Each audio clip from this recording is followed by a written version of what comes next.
punt. Best offensive player and their best defensive player. Welcome to the Outback to End Zone podcast as we do part 2 of our first round mock draft. Jamie, bright and early this morning to dive into it. How you been, mate? I was going to say, mate, if we look a bit bug-eyed on this one, it's because it's 5:30 in the morning. We weren't going to skip this week, but we had to make some sacrifices to make it happen. But here we are, mate. Here we are. So don't hold it against us. That's it. When you got to stick tight to the podcasting schedule, you were off to Sydney, driving up. How's that plans going, mate? Yeah, it's going to cost me. I'm going to have to take out a full loan to pay for the diesel to get up there, but heading me way, stopping at Tumut River tonight and then finishing the rest of the journey up to Sydney tomorrow. So, yeah, it should be good, mate. Looking forward to it. Yes, it will be. The Easter break, always a nice time to get away, isn't it? Have a bit of a extended break, good mid-year stop in the calendar. Yeah, that's it before we head away, hey? How long now? 15 days. It's crazy. We went and sorted it out a bit out with the travel agent the other day, and all just started to feel really real. Yeah, it's looking unreal, mate. It's looking unreal, especially that West Virginia stop. That's number 1 on my list. Can't wait for it. Take me home, It's West too early. Virginia. Righto. Well, let's get stuck into this mock draft. We're up to pick 17 in the Detroit Football Lions. You've got the pick. Who we go on? Yeah, we're ripping straight into it for this one. Mate, I'm going to take the next tackle off the board, Monroe Freeling out of Georgia. Big upside for this fella, and I think the Lions have a bit of a void to fill in that position, especially after they parted ways with Taylor Decker. So why not fix that up right now? Bring him in. I think he's going to play straight away and, yeah, could potentially be a star starting lineman for years to come. I love it. I just think it's addressing a bit of a need. Plus, they talk about Monroe Freeling as a huge upside guy, a guy who he's been mocked to the Browns as early as pick 6. So he's got all the tools to be a starting left tackle for a long time. Can he put all the tools together? That's the next step. But the Detroit Lions get to shore up that offensive line, which I think for context here, if you could get him at pick 17, I think that's a pretty good area, pretty good range to pick him up.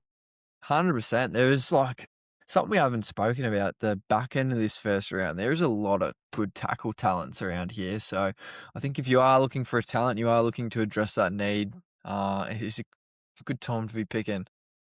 Yeah, I think they'll fly off the board these next few picks. We'll go to pick 18, and we've got the Minnesota Vikings. I'll take their successor, Harrison Smith, at safety and go Dylan Thurman. He's sort of a long-rangey, sort of instinctive DB who can make plays all across the back 7. I think he's just a really good replacement for Harrison Smith and can sort of shore up that defense, gives them a real weapon in the safety, sort of gives them that weapon across as a DB and addresses a need while sort of helps their defense sort of get back to the playoffs like they want to be. Mate, love this pick. He's another big white safety, so that's probably the perfect replacement for Harrison Smith. They also lost Cam Bynum to the Colts a couple of years ago, and there was probably a pretty decent hole left there at safety. So, yeah, definitely a need.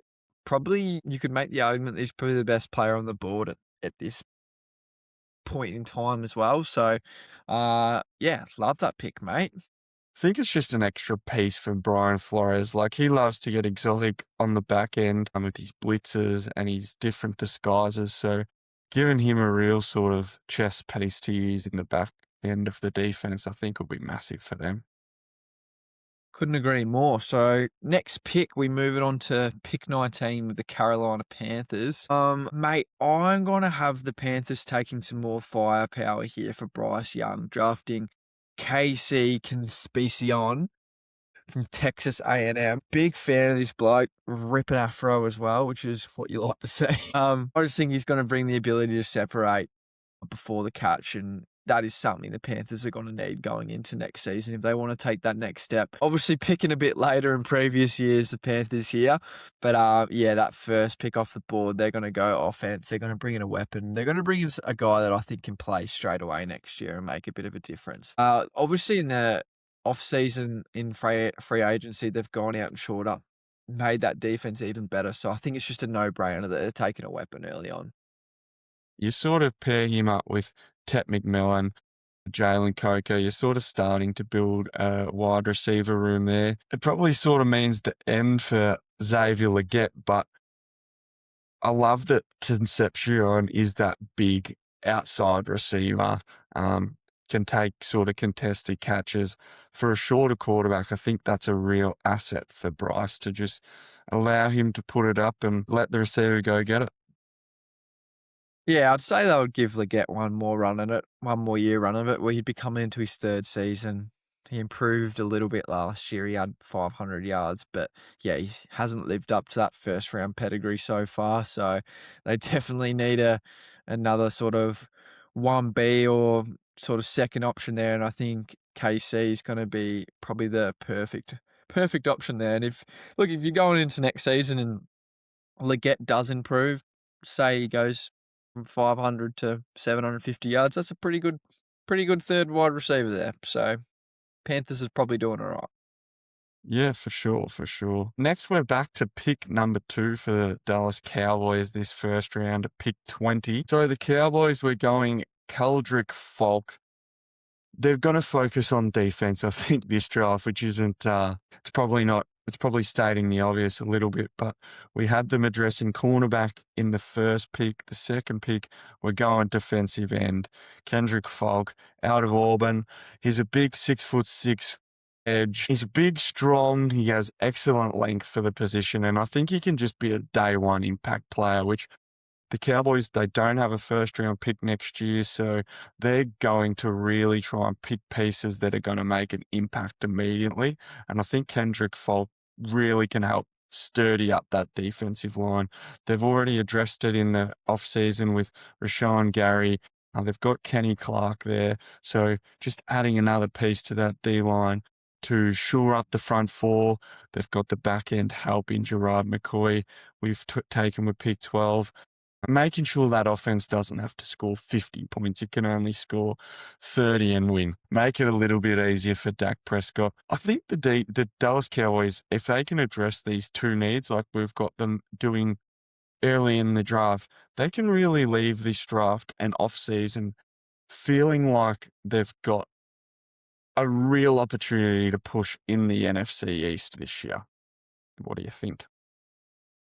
Yeah, I think they definitely had to go edge. I think you could probably throw a blanket over the few options there. At the end of the day, Falk, I think he's versatile and he's athletic, so he's going to fit into that Cowboys defense. So I think that's a pretty good pick, mate. Nice. What are the Pittsburgh Steelers doing? This will be a massive one on draft night, no doubt. Yeah, this is going to be the pick of the night, the atmosphere, probably the one I'm looking forward to the most outside of pick 1. Pittsburgh Steelers at pick 21. I've got them taking tackle Blake Miller. Next tackle off the board, I think Bodrick Jones was just overwhelmed at left tackle last year. I think they can move around and adjust that offensive line a little bit, make a few positional changes, bring in Blake Miller. He's going to shore up that offensive line and help the Steelers. Maybe not the pick they want to see on draft night. Maybe it is. We'll have to hear from the Steelers fans.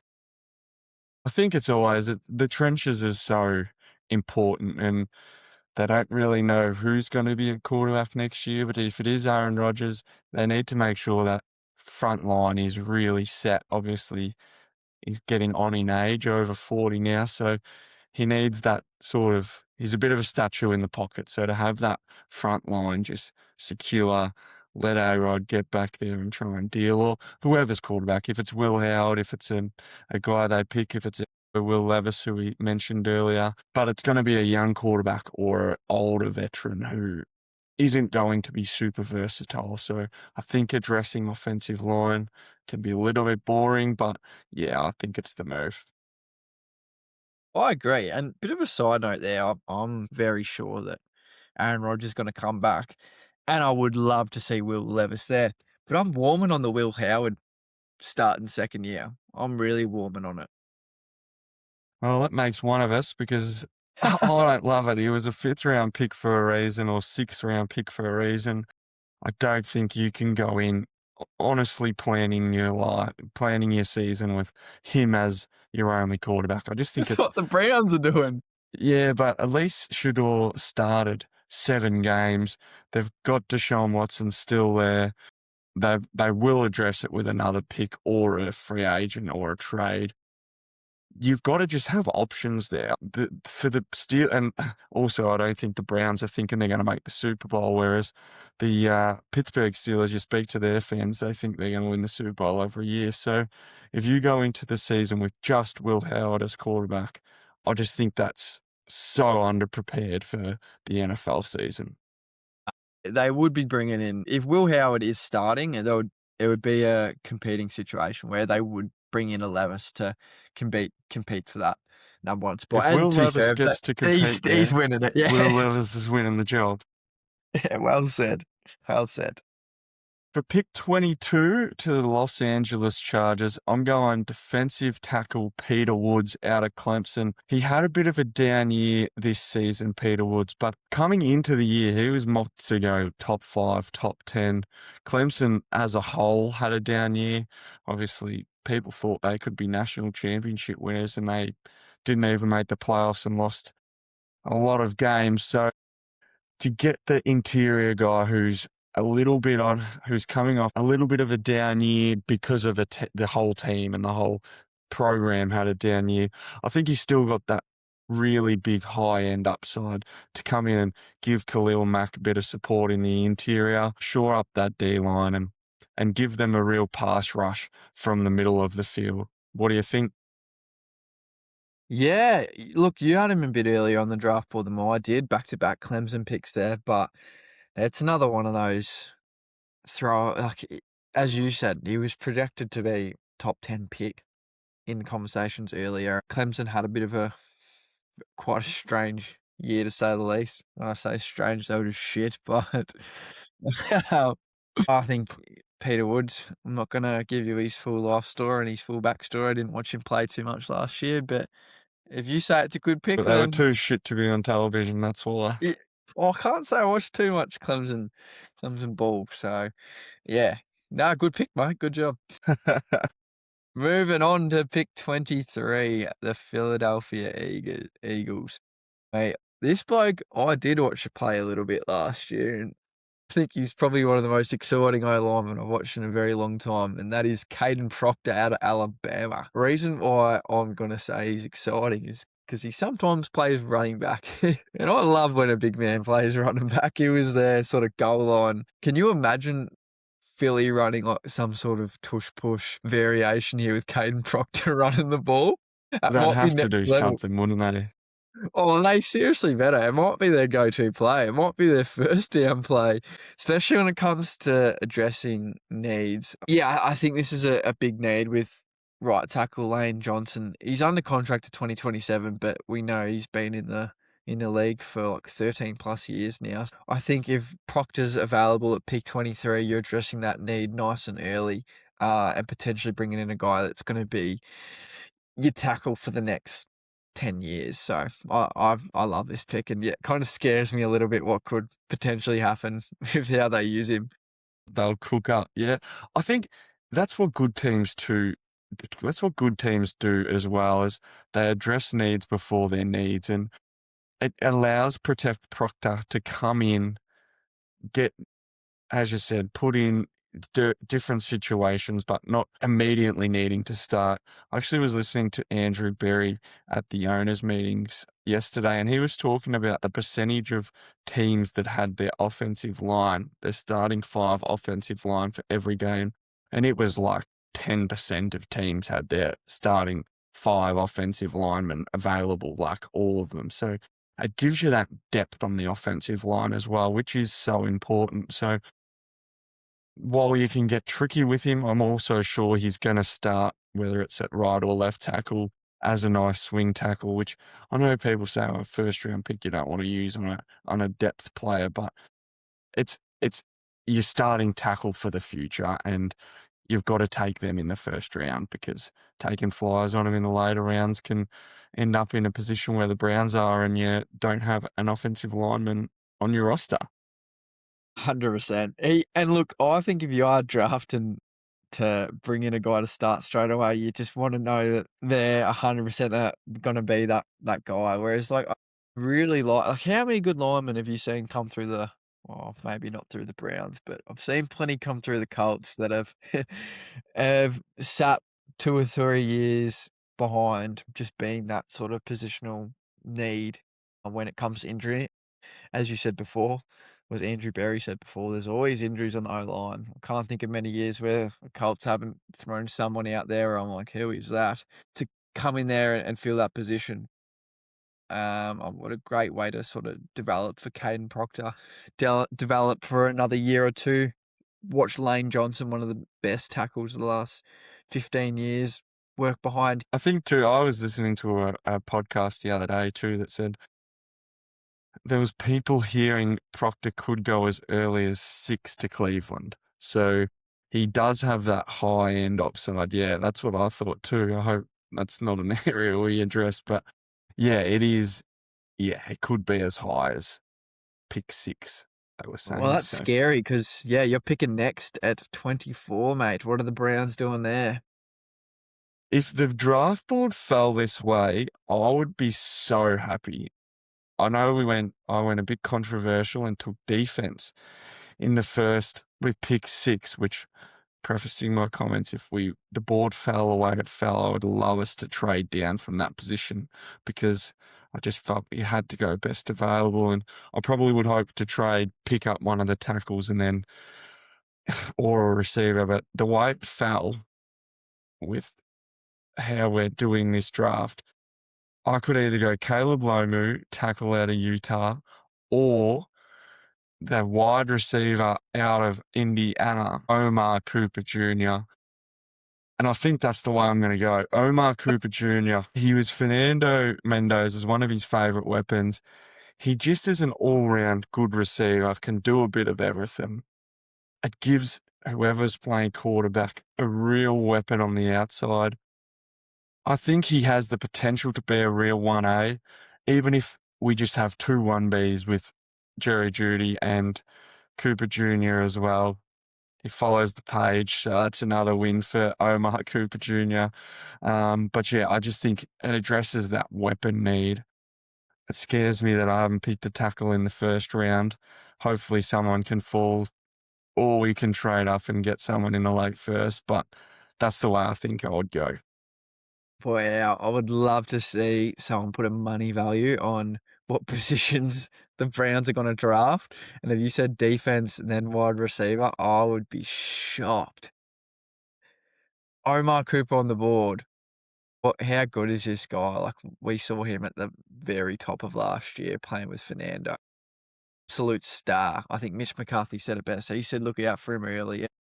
By golly, did he light the college football scene on fire last year. So I personally love the pick. And look, you need a receiver. There's no doubt about that. I guess the question you want to weigh up here is, are you better off drafting? It's almost like, what are you better off drafting in the second round? Are you better off going receiver in the second round, or are you better off going tackle in the second round?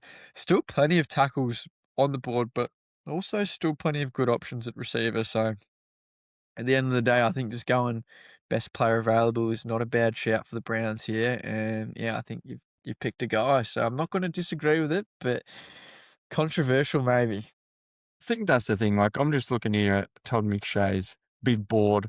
He's got Omar Cooper Jr. sitting at 17, Caleb Lomu 25.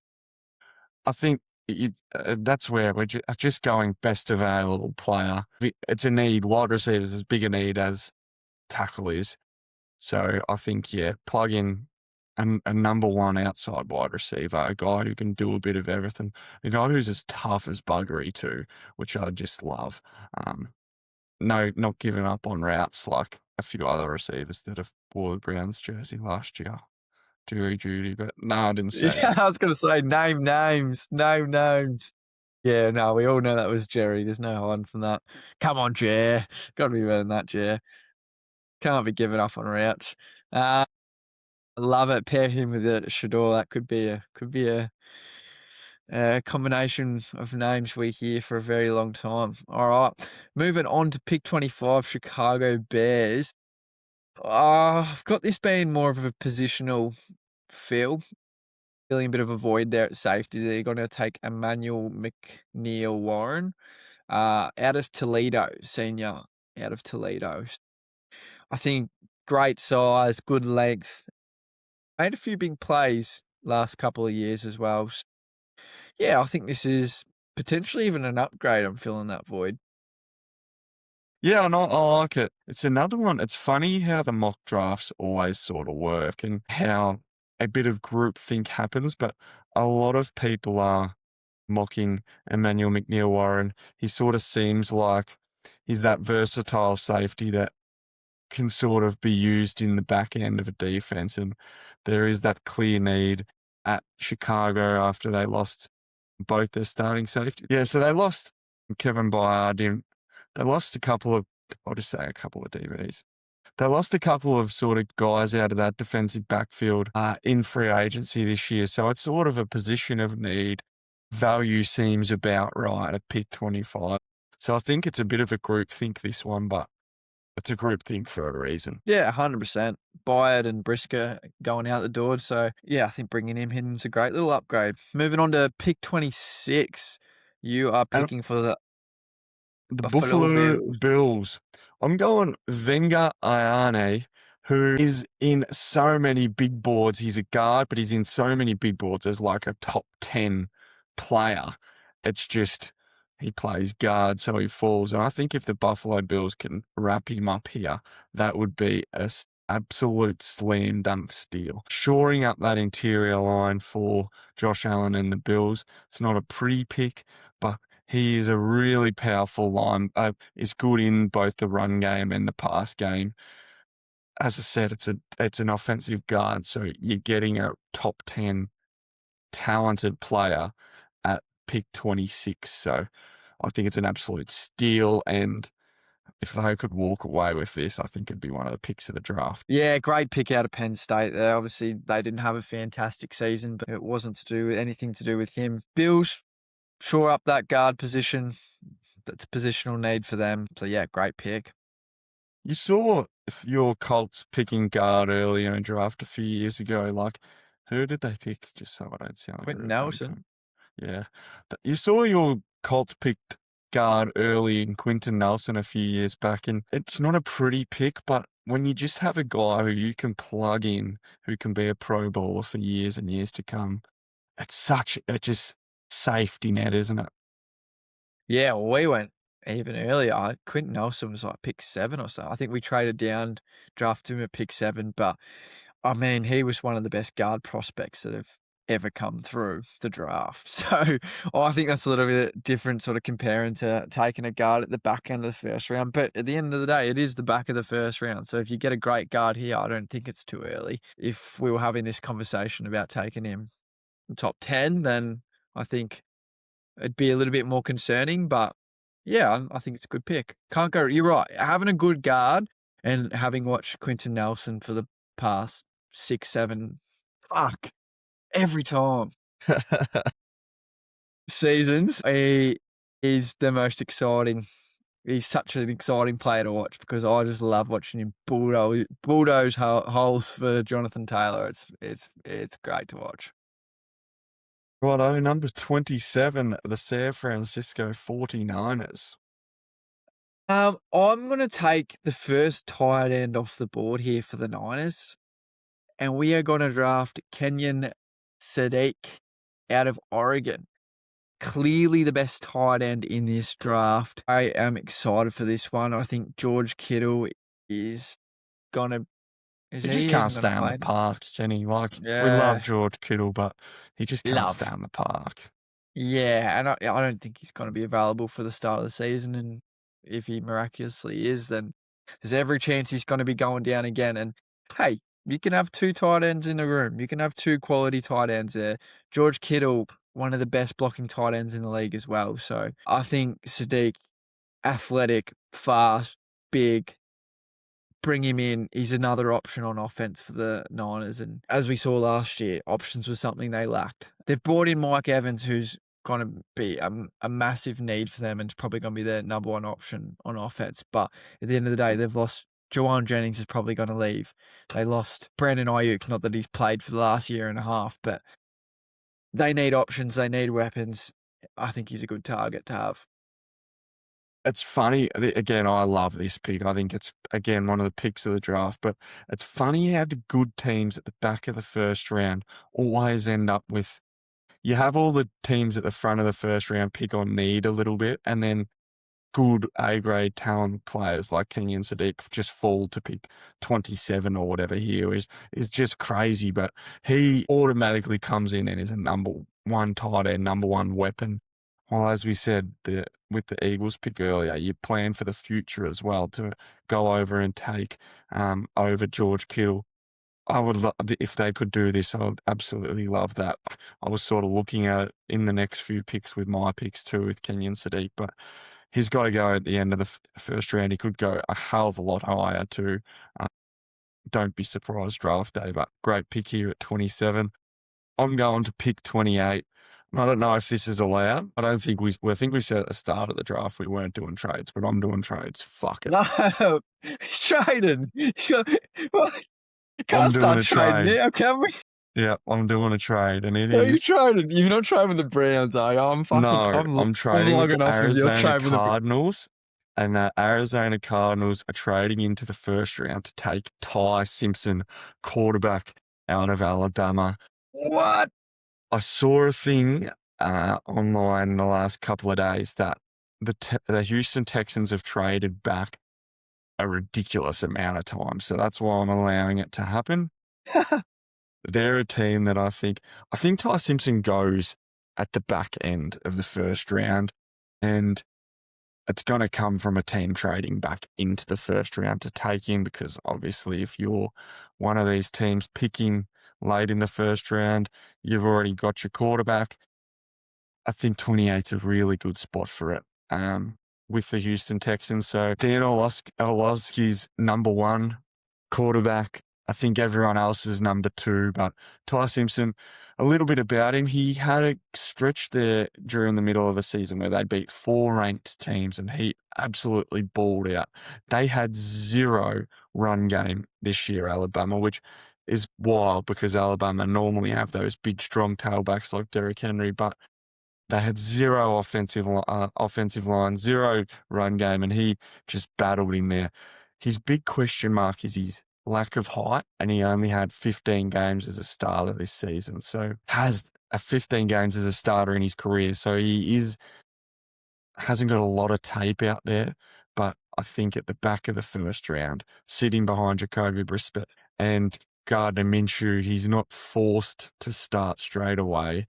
Sort of hopefully develop him a little bit. And for the Cardinals, you get your quarterback of the future at the back of the first round. What do you reckon? Yeah, I think this pick is going to be very interesting. I genuinely think Ty Simpson could slip to a day 2 pick with how this draft's unfolding. I just don't think there's going to be that urgency to draft him in the first round. I think it's going to be sort of similar situation that we had to last year. I think it is that experience will be the biggest thing that will scare teams off taking him this early. In my opinion, they're only starting for 1 season.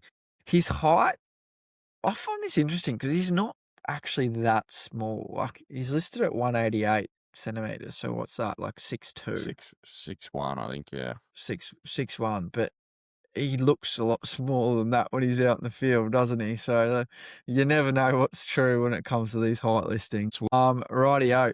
Moving on to pick 29, we've got the Kansas City Chiefs picking for their trade with Trent McDuffie for the Rams pick, and I got them taking Colton Hood here out of Tennessee, cornerback. Chiefs land one of the most exciting cornerbacks potentially in the draft. I think Hood can cover and he can play the run, filling a big void in the secondary that will currently need to be rebuilt. So I think that's a good pick.